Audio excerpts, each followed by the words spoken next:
Hey guys. All right, I am going to read our story, which is Fireflies.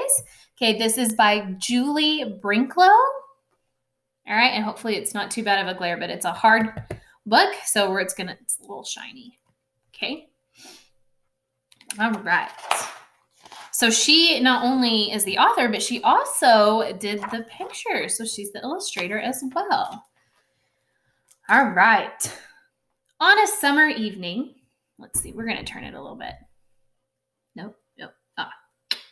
On a summer evening, I looked up from dinner through the open window to the backyard. It was growing dark. My treehouse was a black shape in the tree, and I wouldn't go up there now. But something flickered there. A moment. I looked, and it was gone. It flickered again over near the fence. Fireflies! Don't let your dinner get cold, said Mama. I forked the meat and corn and potatoes into my mouth. Please, may I go out? The fireflies! Mama smiled and Daddy nodded. Go ahead, they said. I ran from the table down to the cellar to find a jar. I knew where to look, behind the stairs. The jars were dusty, and I polished one clean on my shirt. Then I ran back up 2 steps at a time. Holes, I remembered, so they can breathe. And as quietly as I could, so she wouldn't catch me doling them, I poked holes in the top of the jar with Mama's scissors. Make sure I don't skip a page. Okay. The screen door banged behind me as I ran from the house. If someone said, "Don't slam it," I wasn't listening.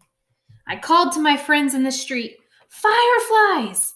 But they had come before me with polished jars, and others were coming behind. The sky was darker now. My ears rang with crickets and my eyes stung from staring too long. I blinked hard as I watched them. Fireflies! Blinking on, blinking off, dipping low, soaring high above my head, making white patterns in the dark. We ran like crazy, barefoot in the grass. Catch them! Catch them! We cried, grasping at the lights. Suddenly, a voice called out above the others, "I caught one!" And it was my own. I thrust my hand into the jar and spread it open. The jar glowed like moonlight, and I held it in my hands. I felt a tremble of joy and shouted, "I can catch hundreds!" Then we dashed about, waving our hands in the air like nets, catching 2, 10, hundreds of fireflies, thrusting them into jars, waving our hands for more. Then someone called from my house, "It's time to come in now." And others called from other houses. And it was over. My friends took jars of fireflies to different homes. I climbed the stairs to my room and set the jar on a table by my bed. Mama kissed me and turned out the light. "I caught hundreds," I said. Daddy called from the hallway, "See you later, alligator." "After a while, crocodile," I called back. I caught hundreds of fireflies. In the dark, I watched the fireflies from my bed. They blinked off and on, and the jar glowed like moonlight. But it was not the same.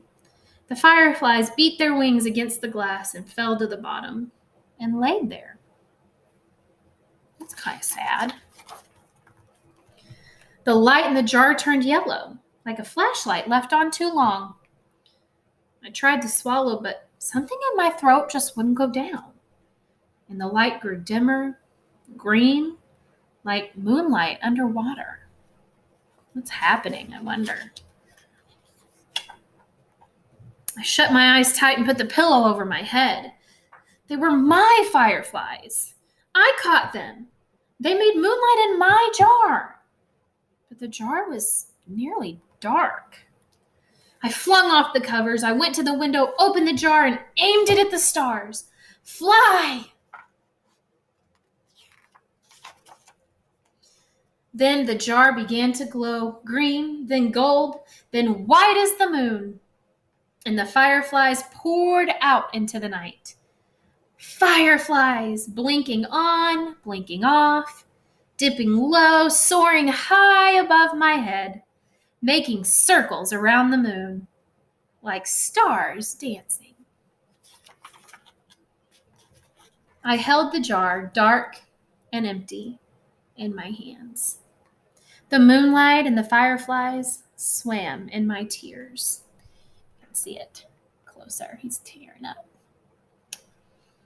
But I could feel myself smiling. So he was sad because he had to let the fireflies go, but he was smiling because he knew that he had done what was right, because those fireflies don't belong in jars, do they, y'all? They belong outside, right, where they can be free. I hope you enjoyed that story, and I hope that as our summer months get here, that you guys are looking for fireflies and that you're out and enjoying it and all of that. So I miss you guys. Love you guys. Bye, second graders.